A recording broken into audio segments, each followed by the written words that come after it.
Okay, let's just dive right into this explainer.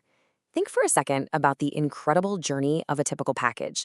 Before it actually gets to you, it might travel hundreds, maybe even thousands of kilometers inside massive cargo aircraft, container trucks, and these enormous, highly automated sorting centers. During most of that journey, it's moving incredibly efficiently, right alongside thousands of other packages. But then, it hits your neighborhood. Suddenly, the entire economics of delivery just flip upside down. One vehicle has to enter your specific street, a driver has to find your exact building, locate a safe place to stop, physically carry that package to your door, confirm the delivery, and then repeat that entire exhaustive process at another address. Before we completely peel back the layers of this logistics mystery, I want to say a huge welcome to our 120,000 plus supply chain insiders joining us today. Hey, be sure to hit subscribe and that bell icon so you don't miss our deep dives into industry secrets, kind of like our recent breakdown on blockchain. Now, let's discover why delivering just one box to one door remains one of global logistics' most stubborn, expensive problems. So, there's a stark paradox at the heart of modern shipping. Think about one massive plane moving mountains of freight versus that chaotic, tangled web of local drops.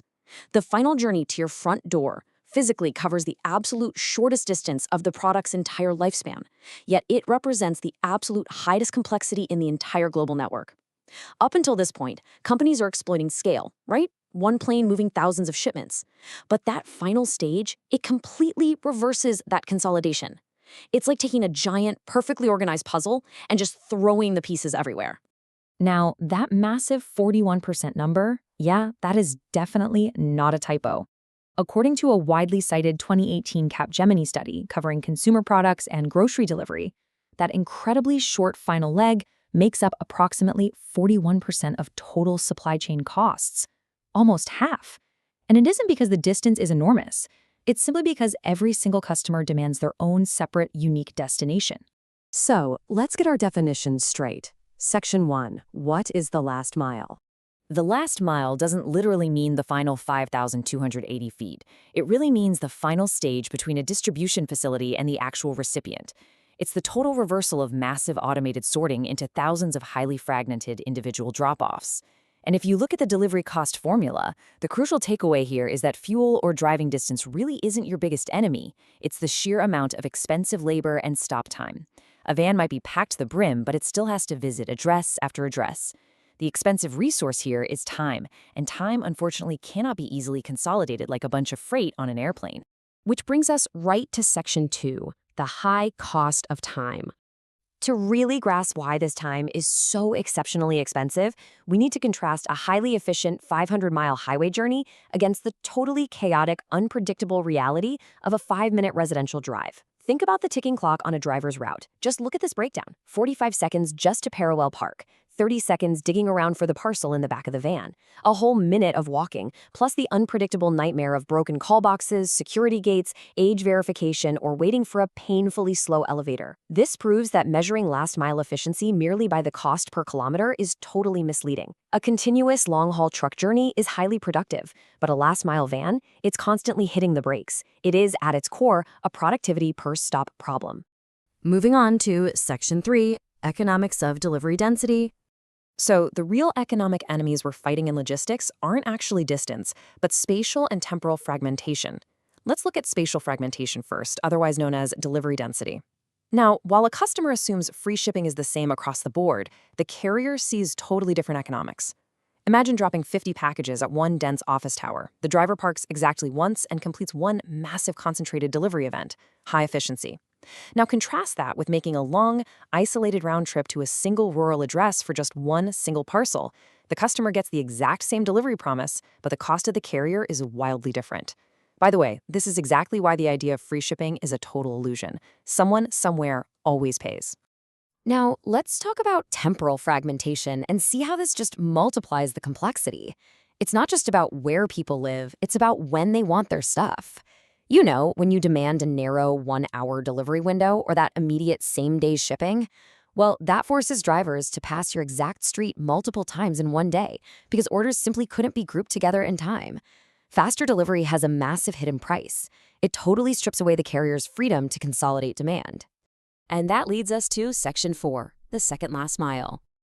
Just when you think the delivery is over and the transaction is totally complete, we have to look at what happens when the supply chain suddenly starts moving in reverse. The National Retail Federation projected that a staggering 19.3% of U.S. online sales would be returned in 2025, basically 1 in 5 items. Think about that volume for a second. That practically doubles the logistics nightmare we've just been talking about.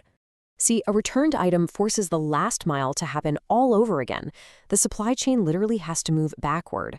It generates brand new customer-facing journeys, transportation, and entirely new sorting processes. And here's the real kicker.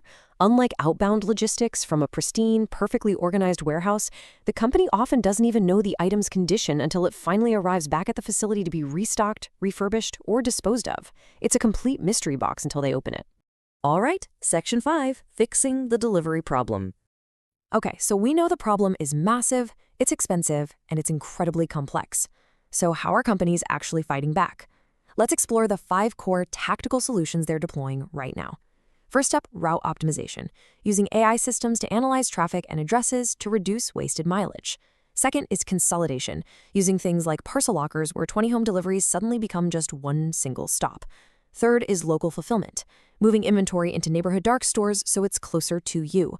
Fourth is flexible delivery, and honestly, sometimes the greatest logistics innovation isn't speed. It's just getting the customer's permission to wait a bit so orders can be grouped. And fifth, changing the vehicle itself, to EVs, cargo bikes, or microhubs. But keep this crucial point in mind.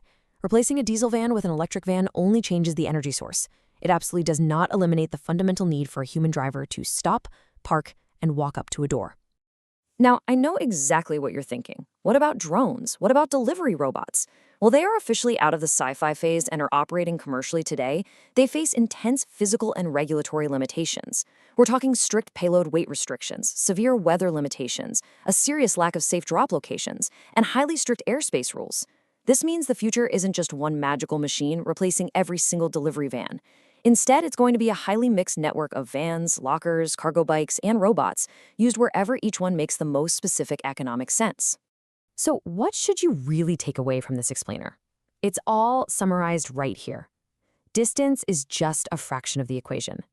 Every single stop consumes valuable time. Density is what actually creates efficiency. Ultimately, the true cost of your delivery convenience is extreme fragmentation. The companies that win the future of logistics are going to be the ones that figure out exactly how to put those scattered puzzle pieces of density and time back together. Thank you so much for joining me today to uncover the hidden reality behind free shipping. If you enjoyed this structured deep dive, make absolutely sure you're subscribed. And I'm going to leave you with this provocative thought for our next explainer. How on earth can a completely empty, rusting steel box become one of global shipping's most insanely valuable assets? Well, we are going to decode that mystery next time. See you then.